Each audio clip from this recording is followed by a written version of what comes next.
was tempting to have you play football to reinforce this concept that we've been teaching about being blessed 100-fold. But since it's July and it's crazy hot, I decided we should go with donuts. Any of you who bring donuts into class or into your family home evening lessons or wherever, you bring donuts in and people delight, right? They lean in. They can't wait for you to open that box of Krispy Kremes. They can't wait to enjoy that delicious little morsel that you've brought for them. No one in the room will say, I don't want that. Look, there's a hole in it. That's why I love using donuts to talk about gratitude, because essentially that's the viewpoint we need to have when it comes to this mortal world, that we look at mortality like a box of donuts. We expect that there are going to be holes in the middle. In fact, it had to be that way. If you've ever tried to make a donut, you know that donuts, if you make them without the hole in the middle, they get kind of gummy in the inside, unless you make that special kind of fluffy kind that you can fill with frosting and other stuff. But a normal donut, it needs that hole. Otherwise, it can't cook right. And that's sort of what mortality is, you guys. When we agreed to come here, when we said, we want this experience, put me in, coach, we essentially said, we know this is going to be a place where there's a lot to delight in. And there's also going to be these holes, these hard things that happen that we'll struggle with.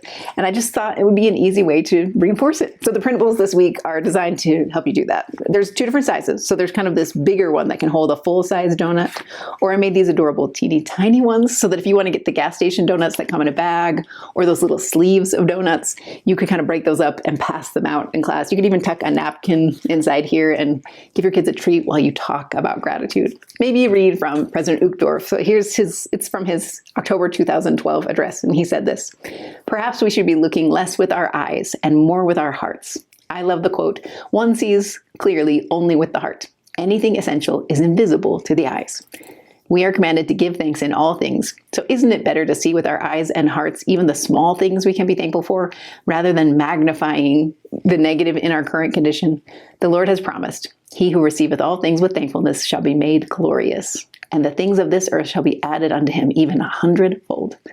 Brothers and sisters, with the bountiful blessings of our Heavenly Father, his generous plan of salvation, and the supernal truths of the restored gospel, the many beauties of this mortal journey, have we not reasoned to rejoice?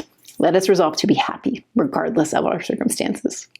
Wouldn't it be a shame if when you passed out these donuts, someone said, I don't want this one, it's got a hole in the middle, I don't want it. You would miss all the delight that comes from enjoying what is there, and so much is there.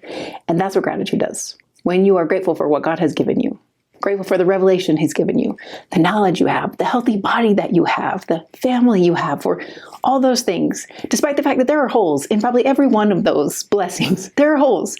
When you're grateful for what you do have, he multiplies it. He promises that you'll see more joy, you'll experience more happiness, you'll delight in that bite of what is there, until a time when there is a fullness of joy. That is down the road. But now we can delight in this donut phase of life.